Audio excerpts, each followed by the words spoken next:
Guys, I need to preface this real quick. Please don't get mad. Please don't flag. I just have a lot to say about this particular story. I'm going to try to parse some of my words because I know we are in a politically correct society. I know we're in a very sensitive time right about now.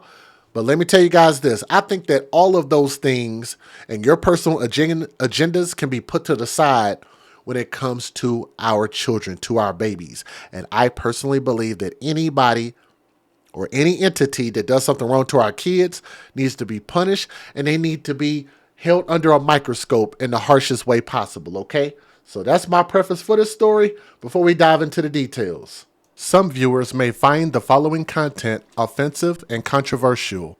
The information in this video comes from multiple sources, including court records, official police charges, news web articles, and interviews. This video commentary also contains my personal opinions about the facts of this story. The point is to use this story as a cautionary tale in hopes of preventing tragedies like these to children going forward. Viewer discretion is advised. That is your official disclaimer. All right. Now I'm drinking that stuff. I didn't want y'all to wonder why my face was turning up. It's just very powerful. It's good. And I really hope that it makes me drop 20 pounds. But anyway, I'm getting this story from nypost.com, so thank you for the article. And as you guys can tell from the picture, and if you've read the title, then you know what this is about. So don't get triggered. We're just talking about a story that pertains to these children. A gay couple, these two individuals that you guys see on my screen from Georgia, are charged with molesting their two adopted sons and using them to record child pornography, also allegedly pimped, P-I-M-P-E-D, pimped them out to members of a local pedophile ring, according to a disturbing new report.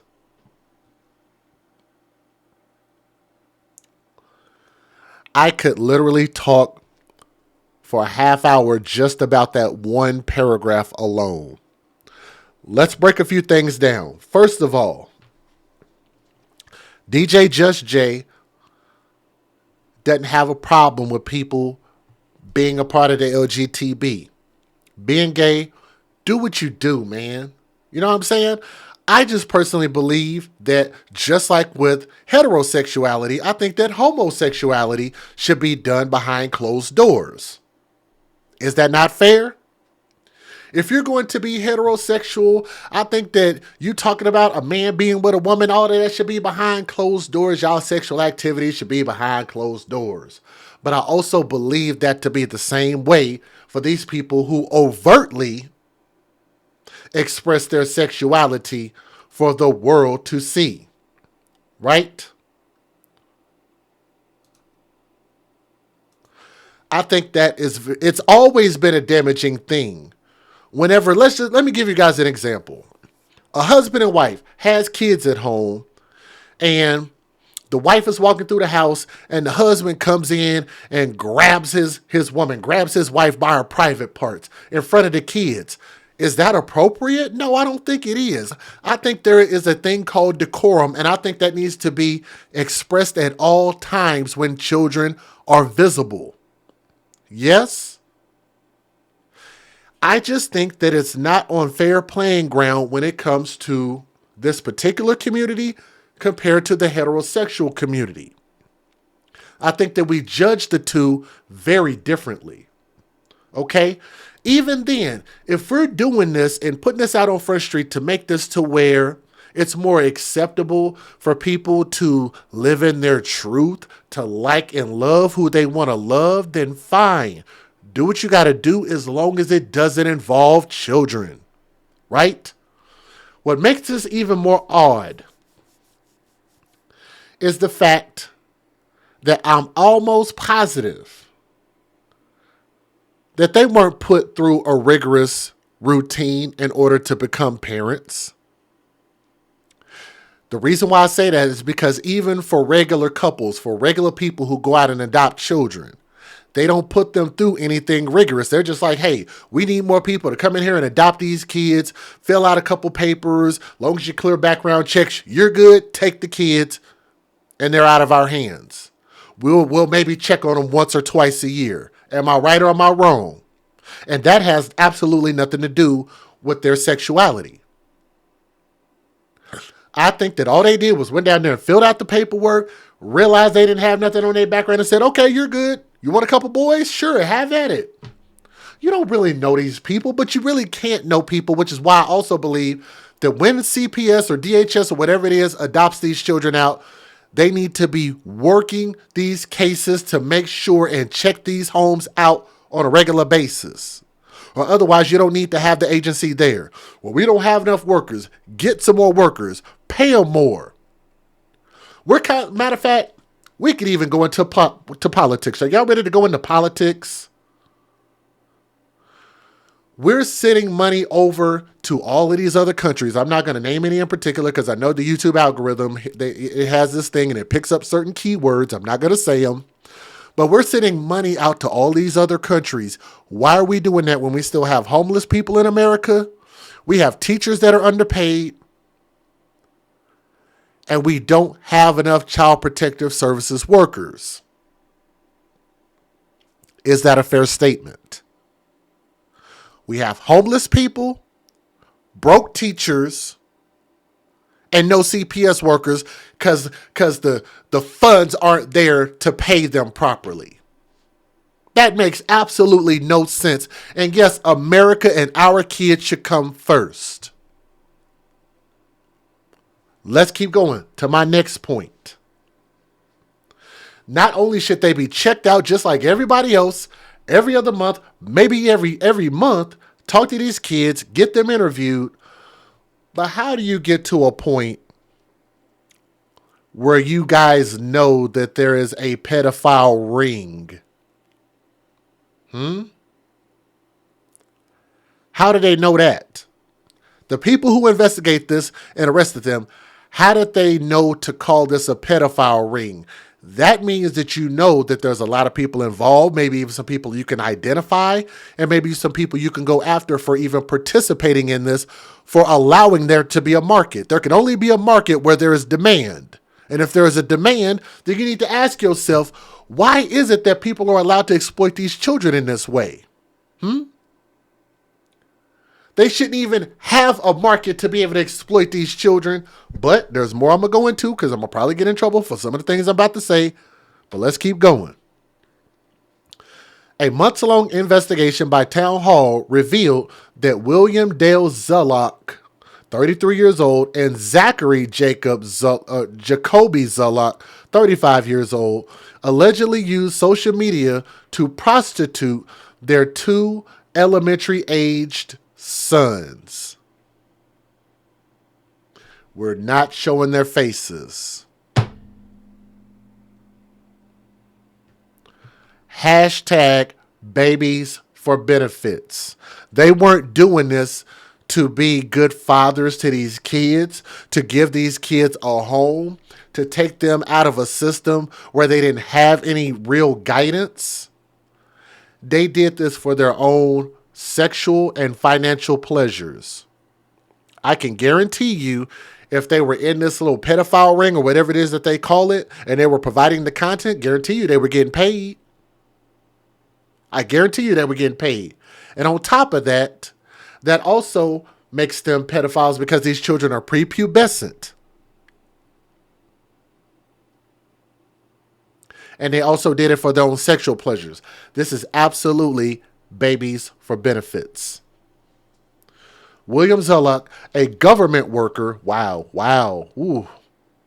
and Zachary Zullock, a banker, were indicted August the 22nd on charges of incest, aggravated sodomy, aggravated child molestation, felony sexual exploitation of children, and felony prostitution of a minor.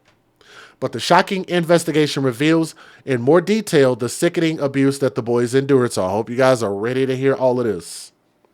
For the first time, it was revealed that the men allegedly pimped out their older sons, now 11 and 9 years old, to two other men in a pedophile ring. One of the men, Hunter Clay Lawless, who's 27 years old, told investigators that Zachary, whose Instagram bio describes him as Papa to our two wonderful boys and an activist, invited him multiple times to take part in sexually abusing the boys, Town Hall reported. However, Lawless claimed he never had physical contact with either child. Lawless also claimed that Zachary sent him multiple messages on Snapchat, including one that allegedly read, "I'm going to FUCK my son tonight. Stand by."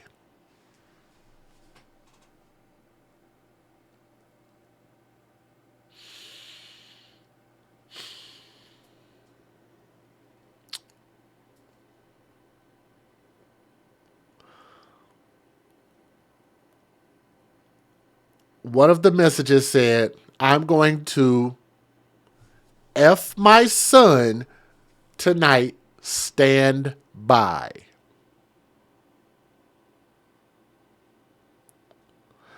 I don't know how much trouble I'm going to get in for saying this, but I think I'm going to stick my foot in the water and just see what happens.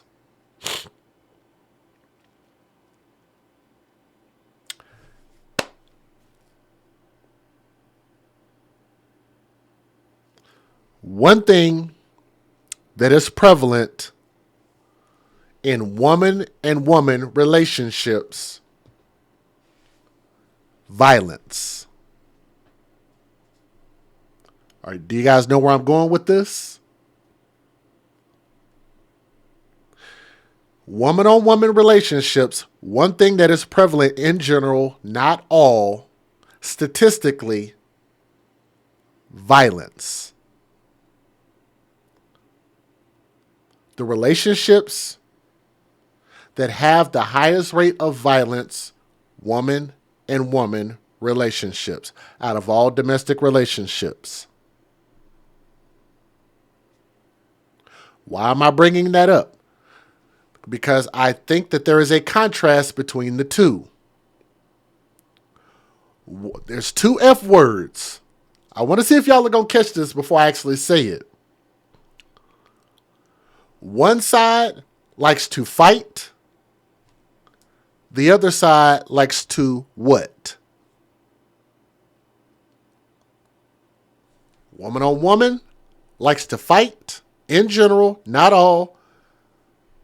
Men on men in general, not all, like to what? And I'll go back to the statement that they posted here on nypost.com. The statement read on Snapchat, "I'm going to FUCK my son tonight. Stand by." Does that mean all? No, it doesn't ever mean all. But I just think that there is a dichotomy. There is a contrasting difference between those two. And I just think because it's something that nature doesn't necessarily employ as normal. Nature doesn't necessarily employ these behaviors or these relationships as the norm. Now, we can make them the social norm if we want to, and that's fine, and that's your choice. And I know I could get in trouble for saying that. But all I'm talking about is the actions of people. What can I show you guys to show you that what I've said is just based on facts? These men are clearly willing to do anything and everything, which is probably how they ended up getting with each other to begin with. And you know how ironic it is that they ended up getting two boys rather than a boy and a girl, or rather two girls. They got two boys because that's what they like for their own personal pleasures, right? Now, if I'm saying something that's inaccurate, factually inaccurate, you can tell me. But if it's just an opinion, you can leave your opinion. I really don't mind, but I'm just calling that out because I just think that there's some truth to that. He also sent images of himself sexually abusing the 11-year-old, according to the outlet. The two men were arrested on charges of soliciting an act of prostitution with an 11-year-old boy, according to the indictment. It is unclear whether Lawless and Armando Vizcarro Sanchez had any physical interactions with the boys. The Zulux, who lived in Oxford, an affluent suburb of Atlanta, adopted the children from a Christian special needs adoption agency. Wow. Y'all are going to go all the way to hell for that. Y'all are going to have a first class ticket to hell for that. Wow. Let me read that again. They adopted the children from a Christian special needs adoption agency. So they were probably also thinking of taking advantage of these children who might not be that mentally inept.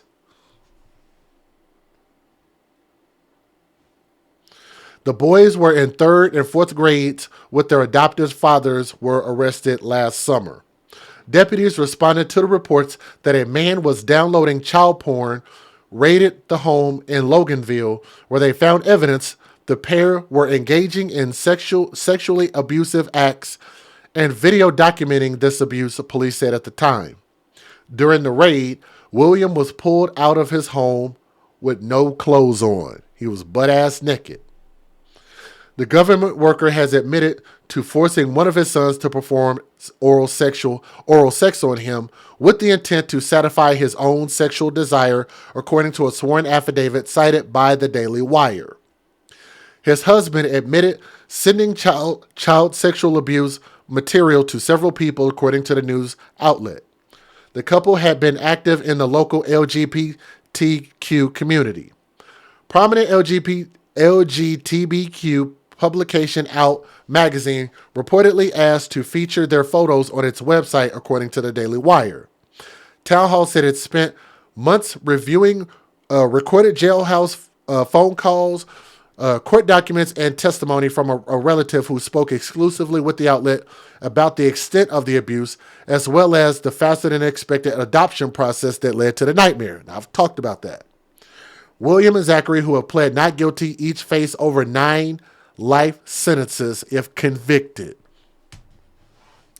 Let me tell you guys this. Not only with him being a government employee and the other guy, what did they say he was?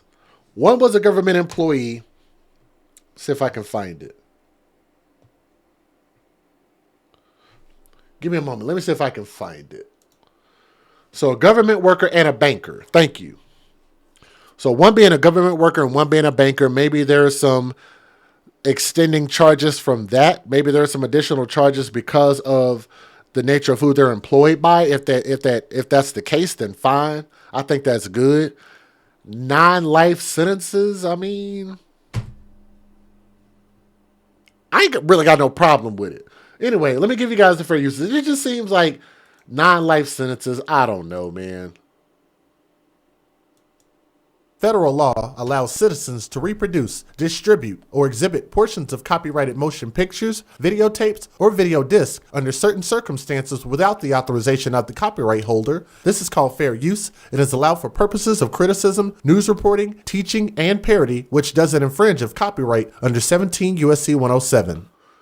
When you guys watch my video commentary, which is what this is mainly about, is I always ask you guys to just listen with an open mind and an open heart. And if you disagree, we can talk about it in the chat. But like I said, just bring a valid point to the table and we'll talk about it in a decent manner. Here we go. Let's get it. Good evening. Thanks for joining us tonight. Developing now, a couple is behind bars accused of producing child porn. Authorities say with their adopted kids. It allegedly happened at their Oxford home. CBS 46's Yasmina Alston is live for us in Walton County with these disturbing details. Yasmina, good evening. Yes, Savannah, good evening, and very disturbing details indeed. The Walton County Sheriff's Office says that it was an investigation by the GBI that led them to the couple. According to authorities, the couple was making in their home. Zachary Zulak and his husband William Zulak are being charged for child sex crimes. The Walton County Sheriff's Office raided their home on St. Regis Way in Oxford and found that both men were engaging in sexually abusive acts and videotaping it with their adopted sibling children. The two children were taken out of harm's way. Police saying that material was being downloaded, which was discovered during a search warrant in unincorporated Loganville. Now, we did speak with neighbors in that community off camera. They did not want to speak on camera, but they do say it was very shocking to find out that was happening, and they said it was awful for those children. We'll, of course, keep you updated as we learn more in this story. Live in Walton County, Yasmina Alston, CBS 46 News. Yasmina, thank you. You're watching The Isaiah Factor, uncensored. And welcome back to The Factor. Started a lot of naysayers to talking, many conservatives who said this, they've said all along we shouldn't allow same-sex couples to adopt children. When you hear individuals say that, Mike, your thoughts on that kind of reaction to this kind of case? Well, one, that's not based in facts. At the end of the day, adoption decisions should be based on what's in the best interest of the child. And abusive parenting is wrong, regardless of sexual orientation, gender identity, or religious belief system. And by that standard and definition, we should allow our kids to be adopted by people who are from faith communities, people who are potentially even Catholic, or people who are even passionate about Boy Scouts, because all these factors have contributed to some form of child molestation. When you think of Josh Dugar, when you think of just in Louisiana last week, a woman stabbed her kids because of a custody dispute, and she was in a heterosexual relationship. So this type of abuse is not immune or not just siloed to one particular community. This is something that we all should be aggressively fighting against. Jack Vincent, your position on this, when many conservatives have said now this is why same-sex couples should not be allowed to adopt children. Well, along those same lines, I think that I think that allowing same-sex couples to adopt can cause some issues in terms of confusion for the children. But for me to sit here and say that there's not been same-sex couples who have raised well-acclimated children is just false. But it would also, if you say a same-sex couple is going to go out and have all of their children, every same-sex couple is going to go out and make their children participate in child porn, is like saying every priest is bad, every cop is bad, every doctor is evil. I mean, it's just not true. I do think that if you're going to adopt, regardless of whether you are in a same-sex relationship or not, I think they need to do psychological background testing. I think they need to do some questioning to make sure that these people are going to be good for the child or children. And Mike, would you disagree with that? Just psychological and background, which is standard. Yeah, no, I definitely recommend that there's always to be a vetting in place when you're deciding where a child should be placed. There's over 40,000 Texans kids right now in foster care without stable permanent homes. And I can't imagine denying them a healthy, loving environment just because a couple happens to be part of the LGBTQ plus community. No child should be denied the stability and love of a forever home simply because the parents who want to provide them are gay. And yes, there are all types of contributing factors towards a child's mental health and their ability to cope with the world that we live in. And that all goes back down to healthy parenting, right? And that's not necessarily siloed to just queer parents. I would also argue that heterosexual parents need to be exceptionally mindful of how they're raising kids as well. And here's the cold part about it. And this is what I think makes my commentary different than everybody else. Here's what makes me different. Here's what they don't call out. There needs to be more accountability on CPS placing these children, but guess what? CPS has to have the finances and they have to have the workers, which means we have to pump more money into the CPS system. It needs to be funded better, right? So where are we going to get these funds from? Stop sending the funds outside of the United States. Don't you think that could maybe, what do you think we could do with $1 billion right now? Do you think that might help Ohio? Do you think that might help Texas place these children just a little bit better, maybe encourage these workers to go out and check these homes just a little bit, don't you think we could get a lot done with $1 billion, right?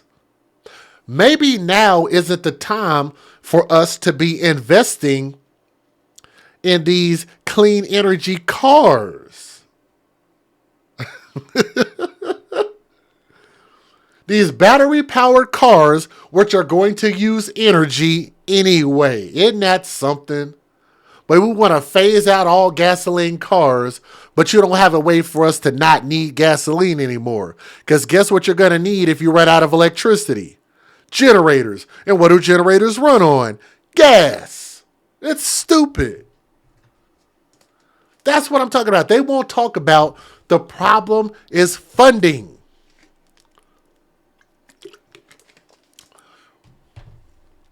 I'm not against 2 qualified parents getting these kids. The problem is these 2 parents were not qualified. Hello.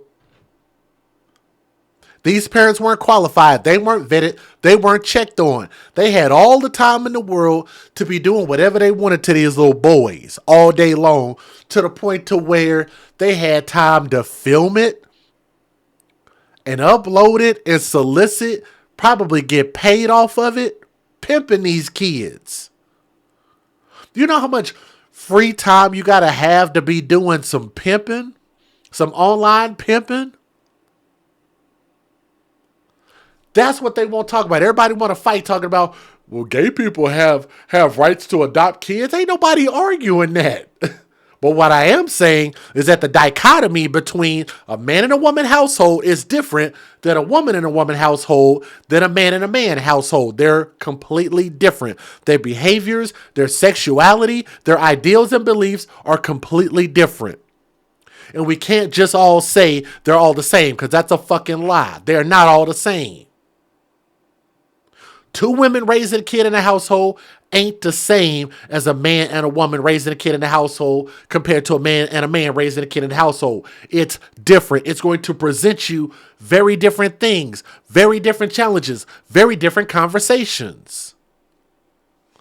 And that's the part that I just think that they're missing, and they're going to continue to. But as long as I'm here, I'm going to keep spitting the truth, though. As definitely as it relates to making sure kids have a healthy mental health standard and atmosphere. And this is to either one of you, if you want to answer this question, and I'd like to hear a response from both of you. Do you think what this Georgia couple has done and accused of doing has caused some damage for those who are looking for this type of red meat to chase, saying, look, this is why they should not be allowed to adopt it? Either one of you can jump in. Do you think it has done some damage? I think it has. But if you guys are watching, do me a favor and please click that thumbs up. If you're not able to chat, if you don't want to join in the channel membership, you don't have to, but at least click that thumbs up and you'll be able to leave a comment as soon as we're done. So hit that thumbs up if you would, please. I think Republicans or the far right specifically, are in a space where they would try to find anything to discriminate against communities that they disagree with, whether you're a woman, whether you're part of the LGBTQ plus community, whether you're Black or brown. And this is one of those fuels for their far right extreme ideology.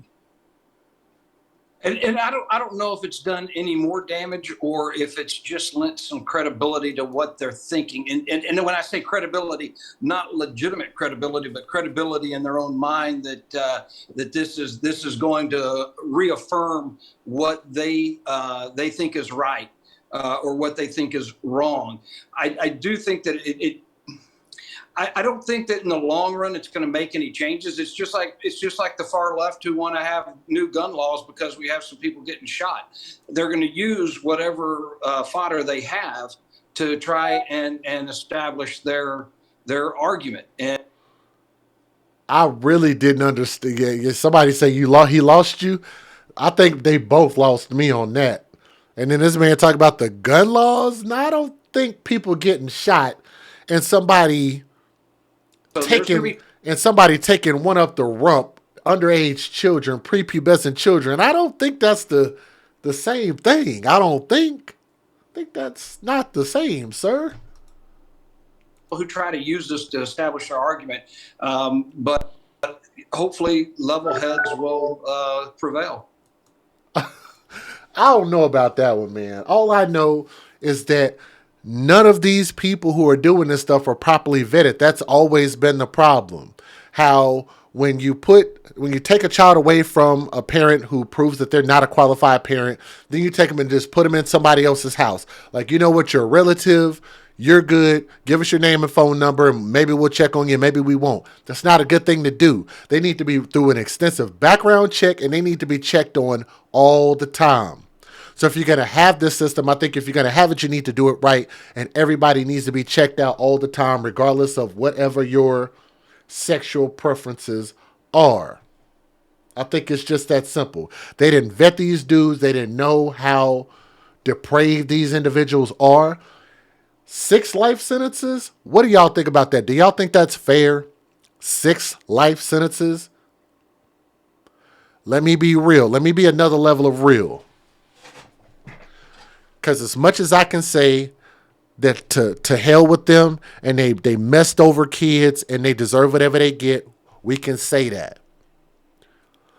But does 6 life sentences fit this punishment? Nobody is dead here.